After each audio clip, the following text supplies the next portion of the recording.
बिस्मिल्लाहि वस्सलातु वस्सलामु अला रसूलिल्लाह। वोट के हवाले से ये बात तो बयान हो चुकी है कि वोट किस तरह के सिफात वाले को देने चाहिए और उम्मीदवार कैसा होना चाहिए, वोटर सपोर्टर को किन सिफात का हामिल होना चाहिए, उम्मीदवार को किन सिफात का हामिल होना चाहिए। लेकिन अजीब बात यह है कि हमारे पाकिस्तानी मुआशरा में जो है असर हाजिर के लिहाज से अगर हम गौर करें तो वोट देने के कई अगराज व मकासद हमें पाकिस्तानी तनाजुर में नजर आते हैं। तो इस पर मैंने इस वीडियो में बहस करनी है। याद रखें, इनमें से चंद अगराज व मकासद जो मेरे तफक्कुर और तअम्मुल में सामने आए हैं, मुशाहदे में, वो मैं आपके सामने रख रहा हूं। नंबर 1, असबियत का वोट।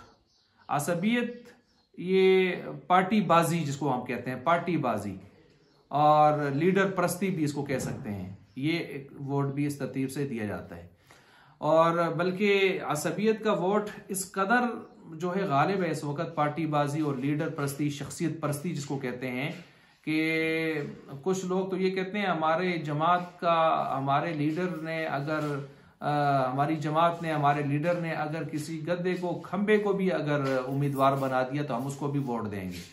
तो ये जाहिलियत की इंतहा है। तो असबियत इसे ही कहते हैं। और हमारी पार्टी में जो आएगा वो बिल्कुल साफ सुथरा, आब ज़मज़म से गुस्ल किया हुआ, गोया वो साफ सुथरा आदमी होगा। और जो हमारी पार्टी से बाहर जाएगा, चाहे वो जितना ही नेक अच्छा क्यों ना हो, वो करप्ट है, चोर है, इस किस्म की बातें वो सुनने में आती हैं। तो ये एक वोट तो ये असबियत की नजर हुआ, शख्सियत परस्ती, लीडर परस्ती, पार्टी बाजी। दूसरा हो गया कौमियत परस्ती। कुछ लोग कौमियत पे इतने मरते हैं, वो कहते हैं कौम का कोई भी खड़ा हो, चाहे बल्कि उनकी इस कौमियत की रविश को देखते हुए यूं नजर आता है कि अगर खुदा न खास्ता दज्जाल भी उनके कौमियत में से आ गया तो शायद वो उसको भी जो है वो अपना लीडर मानने के लिए, वोट देने के लिए तैयार नजर आएंगे। नंबर 3, मफादात। मफादात रखते हुए कुछ लोगों के मफादात होते हैं। कुछ कहते हैं जी हमें खंबे चाहिए, पोल चाहिए बिजली के, हमें गैस लाइनें बिछा कर देनी है, हमें जो है सड़क गली पुख्ता करके देनी है, हमें कब्रिस्तान बना के देने हैं। तो ये सारे मफादात का खेल होता है, वोट सारे मफादात की नजर हो जाते हैं। बल्कि बाज़ जगहों पर मैंने बैनर्स लगे हुए देखे कि कब्रिस्तान दो वोट लो, ये इस किस्म के मैंने बैनर्स लगे हुए देखे। और इसको हम कहते हैं लोटा पॉलिसी। ये लोटा पॉलिसी है, जमीर फरोशी है, वोट फरोशी है ये। नंबर 4, सियासी दफातर। जो सियासी दफातर हैं उसमें आमतौर पर हम देखते हैं उसके अंदर चाय, सिगरेट के कश, सूटे वगैरह इस किस्म की चीजें, यानी आमतौर पर जो सियासी दफातर लोग खोल के बैठे होते हैं उनमें दिन को चाय चलती हैं, लोग ताश खेलते हैं, लूडो खेलते हैं और उसके अंदर जो है खाना पीना, दिन को गपें, इस किस्म की चीजें। तो यहाँ जो वोट आमतौर पर यहाँ बैठने वाले लोग होते हैं उनका कोई नजरिया नहीं होता, बस सिर्फ ये है कि खाई पी हो गई और कुछ वक्त अच्छा गुजर गया, मुफ्त में वो सारी चीजें मिल गई, खा पी ली, तो बस वोट इसी की नजर हो गया, ये गपशप की नजर हो गया। नंबर 5, नजरियाती। कुछ लोग नजरियाती वोट, नजरियाती वोट ये आमतौर पर जो है ये मजहबी जमातों के होते हैं। पाकिस्तान में जो मजहबी जमातें, सबसे बड़ी जो मजहबी जमात है जमीयत उलमा इस्लाम है, दूसरी जो है वो जमात इस्लामी की आ गई, तो उनकी जमात आ गई। और इसी तरह जो है तीसरी जमात जो है उनकी TLP, तहरीक लब्बैक वालों की आ गई, और चौथी जो है अहले हदीस वालों की आ गई। लेकिन इनमें सबसे ज्यादा जो खिदमात हैं वो पहली 2 जमातों की हैं और उनमें आदमी खुद गौर करके मालूम कर सकता है कि हमें वोट किसको देना चाहिए, किसकी खिदमत ज्यादा है, किसका तकवा, इखलास, उलमा, शयूख, अकाबिर और दीनदार लोग किस पड़ले में ज्यादा हैं, ये किसकी खिदमत ज्यादा है। ये सारी चीजें अल्लाह ने अकल दी है, हम सोच सकते हैं, देख सकते हैं। इनका नजरियाती मंशूर जो होता है वो यही होता है कि इस्लाम का तहफ़्फ़ुज़ और फैलाव हो जाए, इस्लाम का बोलबाला हो जाए, असल शुराई खलीफाना निज़ाम का क़याम हो जाए, उसकी राह हमवार हो जाए, अयाशी बदमाशी फहाशी वाली तर्ज सियासत का खात्मा हो जाए और मुल्क व मिल्लत तरक्की करे। ये इनके नजरियात में आमतौर पर ये चीज़ें शामिल होती हैं। अच्छा, छठा जो वोट होता है वो खुद पसंदी का होता है, खुद ताल्ली का होता है और इसी तरह जो है गुरूर और तकब्बुर बेजा का होता है और अपने को पाक साफ समझना, दूसरों को जो है कसूरवार समझना, चोर और करप्ट समझना, नाम निहाज शोहरत हासिल करने के लिए इस किस्म के लोग जो है वो आमतौर पर ये सिलसिला करते हैं। लेकिन याद रखें, इस तरह के जो दूसरों को बदकिरदार और चोर और इस किस्म के शोर लगा के फिरते रहते हैं, तो अगर इनके अपने हाल पर गौर किया जाए तो ये मुआशरे के खुद सबसे बड़े करप्ट लोग होते हैं। ये बिल्कुल इस तरह यूसुफ अलैहिस्सलाम के भाइयों ने हजरत यूसुफ अलैहिस्सलाम के बारे में, जब वो बिन्यामीन का वाक़या पेश आया था ना, वो प्याला सामान से निकला था तो कहने लगे इनका भाई था वो भी बचपन में उसने माज़अल्लाह चोरी की थी, तो हजरत यूसुफ अलैहिस्सलाम पर इल्ज़ाम लगाया और यूसुफ अलैहिस्सलाम के सामने लगाया।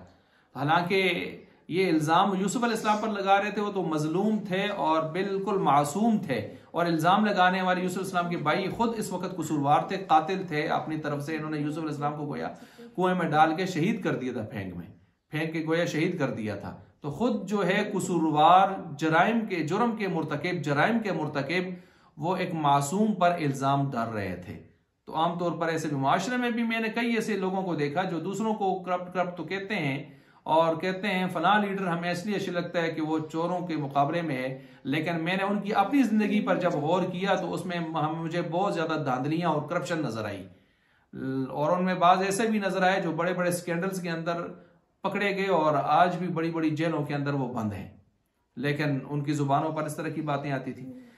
अच्छा, नंबर 7, एक तबका वो है जिसकी कोई सोच और फिक्र नहीं है, जो कोई सोच और फिक्र लाए अमल नहीं रखता, बस देखा देखी, सुना सुनी। वो कहते हैं हमें फला लीडर चंगा लगता है, ये इस किस्म की बातें करते हैं और उनकी कोई सोच फिक्र नहीं होती, वो अपना वोट जो है इसी की नजर कर लेता है।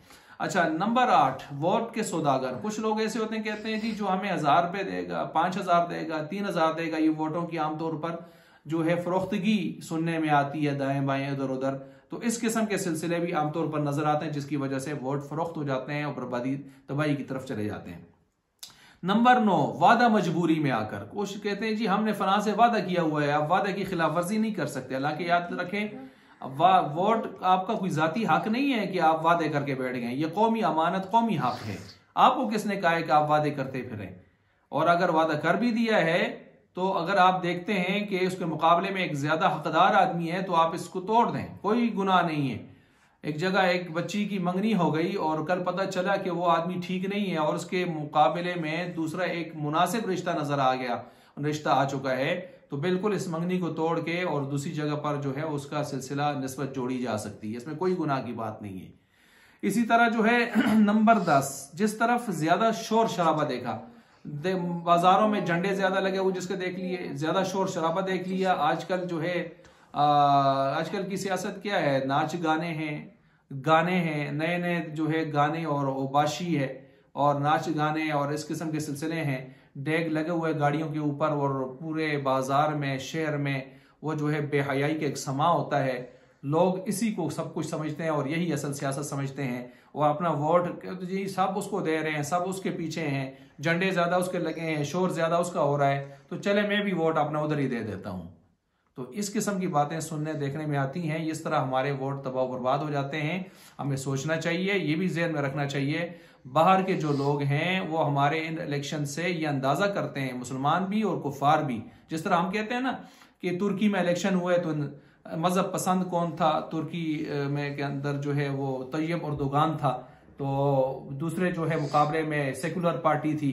तो जिस तरह हम लोगों के तज्जिए करते हैं, ऐसे यहाँ हमारा भी तज्जिया किया जाता है बाहर मुल्कों में कि आया मजहबी लोगों को, मजहबी पार्टियों को कितने वोट पड़े हैं, लोग मजहब पसंद कितने हैं जिन्होंने वोट डाले हैं, और सेकुलर पार्टियों को कितने वोट गए हैं कि जो मजहब से बेजार लोग हैं, मजहब को पसंद न करने वाले लोग हैं, वो कितने हैं। हम बेशक कहते रहे, हम उलमा का बड़ा जो है वो एहतराम करते हैं और कुरान को मानते हैं और इस्लाम को मानते हैं, हमसे बड़ा जो अच्छा मुसलमान कोई नहीं है, लेकिन जब निज़ाम में बात आए और निज़ाम में हम उलमा को और नेक लोगों को छोड़कर और अतकिया और सुलहा को छोड़कर फुस्साक और फुज्जार और जानियों और शराबियों को हम वोट देना शुरू कर दें और फिर ये कहें जी हमें बड़ी मोहब्बत है उलमा से और इस्लाम से भी, कुरान से भी, तो ये मोहब्बत सिर्फ जुबान की हद तक है, अमल में इसका जर्रा भी नजर नहीं आता। और जाहिर बात है ये तबाही और बर्बादी, ये बाहर के लोग हमें यही समझेंगे कि ये सेकुलरिज्म को पसंद करने वाले लोग हैं और इनको मजहब पसंद नहीं है, मजहब बेजार लोग हैं। अल्लाह ताला हमें दीनी शऊर और फहम नसीब फरमा दे।